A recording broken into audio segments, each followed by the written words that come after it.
കടുത്ത നടപടി തുടർന്ന് ഭാരതം. പാകിസ്ഥാൻ പ്രധാനമന്ത്രി ഷഹബാസ് ഷെരീഫിന്റെ ഔദ്യോഗിക യൂട്യൂബ് ചാനൽ ഭാരതത്തിൽ നിരോധിച്ചു. നടപടി പാക് പ്രധാനമന്ത്രിയുടെ പ്രകോപന പ്രസംഗത്തിന് പിന്നാലെയാണ്.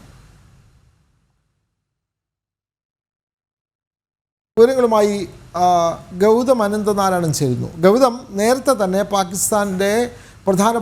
പാകിസ്ഥാനിലുള്ള പ്രധാനപ്പെട്ട യൂട്യൂബ് ചാനലുകളൊക്കെ ഭാരതത്തിൽ നിരോധിച്ചിരുന്നു.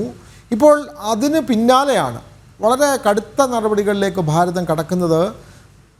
പാകിസ്ഥാൻ പ്രധാനമന്ത്രി ഷഹബാസ് ഷെരീഫിൻ്റെ ഔദ്യോഗിക യൂട്യൂബ് ചാനൽ ഭാരതത്തിൽ നിരോധിച്ചിരിക്കുന്നു. കൂടുതൽ വിവരങ്ങൾ ഗൗതം അനന്തനാരായണൻ.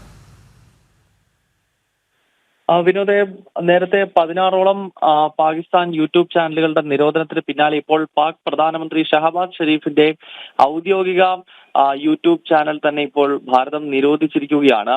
ഷഹബാസ് ഷെരീഫ് കഴിഞ്ഞ ദിവസങ്ങളിലൊക്കെ ചില പ്രകോപനപരമായ പ്രസംഗങ്ങൾ പാകിസ്ഥാനിൽ നടത്തിയിരുന്നു. അതായത് സിന്ധു നദീജല കരാർ പൂർണ്ണമായും ഉപേക്ഷിക്കുവാനുള്ള തീരുമാനം ഇന്ത്യ പിൻവലിച്ചില്ലെങ്കിൽ കടുത്ത ആക്രമണം ഇന്ത്യക്കെതിരെ നടത്തും എന്ന ചില പ്രസ്താവനകളൊക്കെ അടുത്തിടെ ഷഹബാസ് ഷെരീഫ് നടത്തി. ഈ പശ്ചാത്തലത്തിലാണ് ഇന്ന് ഉച്ചയോടുകൂടി ഷഹബാസ് ഷെരീഫിന്റെ ഔദ്യോഗിക ചാനൽ തന്നെ ഇപ്പോൾ ഭാരതം നിരോധിച്ചിരിക്കുന്നത്. പ്രത്യേകിച്ച് മുന്നറിയിപ്പൊന്നും നൽകാതെ നിരോധനം ഏർപ്പെടുത്തുകയായിരുന്നു. ഇന്ന് ഉച്ചതിരിഞ്ഞ് മുതൽ ഈ ഷഹബാസ് ഷെരീഫിന്റെ യൂട്യൂബ് ചാനൽ ഇന്ത്യയിൽ ലഭ്യമാകുന്നില്ല. നേരത്തെ 16 യൂട്യൂബ് പാകിസ്ഥാൻ ചാനലുകൾ ഭാരതം നിരോധിച്ചിരുന്നു.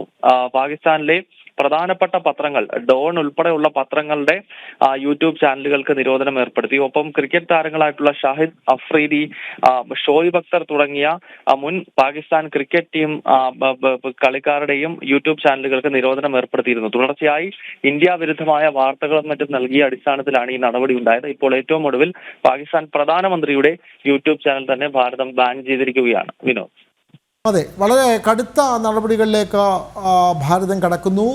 പഹൽഗാം ഭീകരാക്രമണത്തിൻ്റെ പശ്ചാത്തലത്തിലാണ് പാകിസ്ഥാൻ പ്രധാനമന്ത്രി ഷഹബാസ് ഷെരീഫിൻ്റെ ഔദ്യോഗിക യൂട്യൂബ് ചാനൽ ഭാരതത്തിൽ നിരോധിച്ചിട്ടുള്ളത്. വിവരങ്ങൾ നൽകുകയായിരുന്നു ഡൽഹിയിൽ നിന്നും ഗൗതം അനന്തനാരായണൻ.